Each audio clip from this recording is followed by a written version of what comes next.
Fíjese que hoy quería comenzar yo el programa haciendo una pequeña, digamos, observación. Porque a pesar de que nosotros somos, nosotros, repito, para los que a veces no entienden las cosas como son, nosotros sí creemos en una salida electoral, sí creemos en el voto, claro que sí. Y creemos además no solamente en el voto, en que las cosas se resuelvan a través de una elección. Lo que sí consideramos que en nuestro país no hay condiciones. Pero le agregamos en este momento algo superior en cuanto a gravedad. No solamente no hay condiciones. CNE chavista, una fuerza armada roja, rojita, marxista, leninista y fundamentalmente chavista. No solamente el problema político de que son los funcionarios de un CNE chavista y ahí no hay acceso a otra cosa, sino que ahora, no hay observación, hasta ahora no hay observación internacional seria. La Unión Europea ha hecho un planteamiento, pero hasta que no se materialice no lo damos por hecho.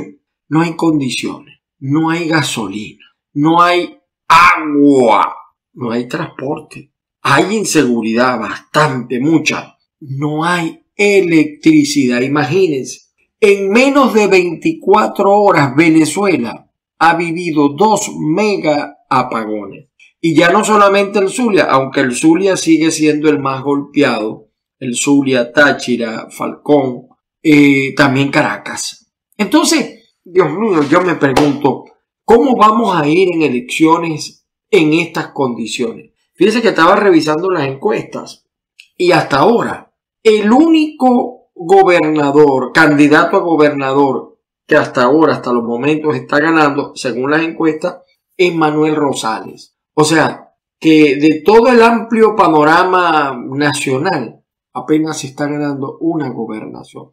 Y se está ganando en encuesta. Falta que se materialice porque ¿quién tiene gasolina en Venezuela? ¿Quién tiene electricidad en Venezuela? ¿Quién tiene agua en Venezuela? No he hablado del problema económico de la comida, todo en dólares. No he hablado de eso, no he hablado del tema fuerte de la inseguridad.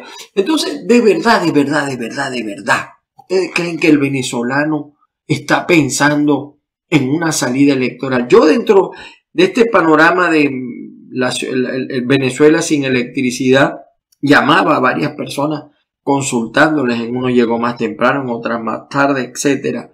No hay recursos.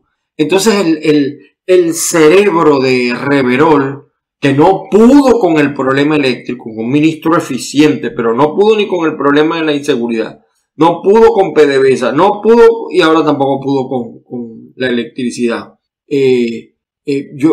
Ahora él dice que es saboteo. ¿Por qué será que estos comunistas, estos marxistas, estos socialistas, que varios partidos de oposición son socialistas y el socialismo es uno solo, yo ahí soy rajatabla, cuando no asumen, el error, no asumen la ineficacia, no asumen la ineficiencia? Y no, es un saboteo. ¿Ustedes creen de verdad que algún país del mundo está pensando en sabotear el tema eléctrico de Venezuela? Y no me vengan a decir que es por las sanciones como el cerebro andante Delcy Rodríguez. No me vengan a decir que es un tema de las sanciones, porque el problema eléctrico, por ejemplo, en el Zulia tiene mucho antes de las sanciones.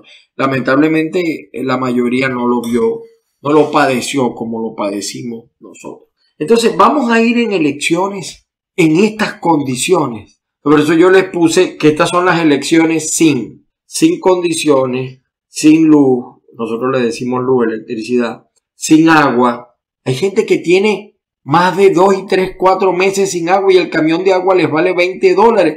¿De dónde barro si no llueve? Hay sectores que tienen más de varios días, 4 o 5 días sin electricidad y con el intenso calor que hay en la mayoría de las zonas de Venezuela, ni les voy a hablar del Zulia. Entonces, sin agua, sin electricidad, sin comida, porque hay gente que está haciendo una comida al día.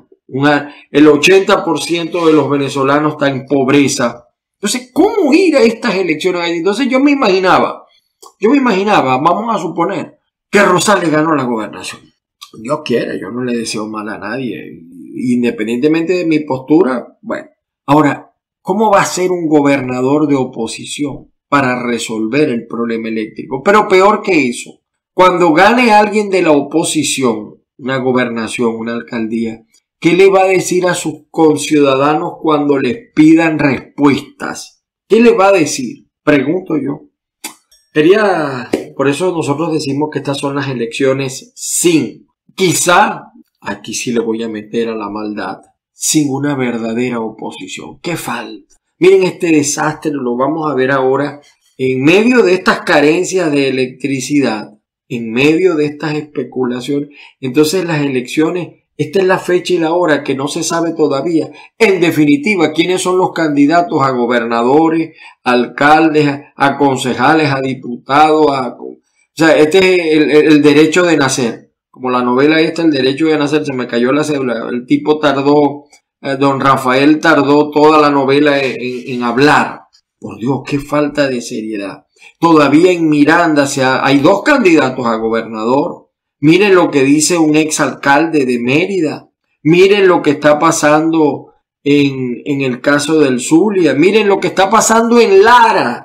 En Lara, la mesa de la unidad. Ellos dicen que no han tomado una decisión, pero al parecer quieren imponer a Luis Florido, un hombre que a mi juicio tiene serios señalamientos de compromiso con el chavismo, en lugar de Azobella, que es la que hizo el acuerdo también con Marquina para la alcaldía. Miren lo que está pasando en Caracas. Y aunque yo considere que de los guanipas el más político es Tomás, los caraqueños han empezado una campaña en contra de Tomás Guanipa por ser maracucho. Y yo solamente digo esto, ¿no? Yo creo que cada pueblo tiene derecho a tener los gobernantes que quiera. Nosotros en el Zulia nos calamos un gocho, porque al fin y al cabo uno no es de donde nace. Yo soy maracayero, pero mi vida casi toda la hice en el Zulia. Y estudié una pequeña parte en Maracay, por supuesto, y lo conozco, Maracay, cómo no, y lo quiero además. Pero uno es donde se hace. Entonces le están diciendo a Guanipa que él tampoco ha hecho vida política en Caracas. Bueno, así amaneció Venezuela. Elecciones sin luz, todavía hasta ahora de la mañana todavía hay sectores que no han recibido electricidad. Yo quisiera, miren, nosotros tenemos un formatico de programa los sábados. Vamos a invitar a todo el mundo. Yo quisiera preguntarle, ¿qué dice Omar Prieto de este problema eléctrico? Porque ellos están como si no fuera con ellos, Willy Casanova, y ojalá Diosdado, Maduro, qué sé yo, algún funcionario nacional que explique y no me vengan con el tema de las sanciones, porque esa no se la cree nadie.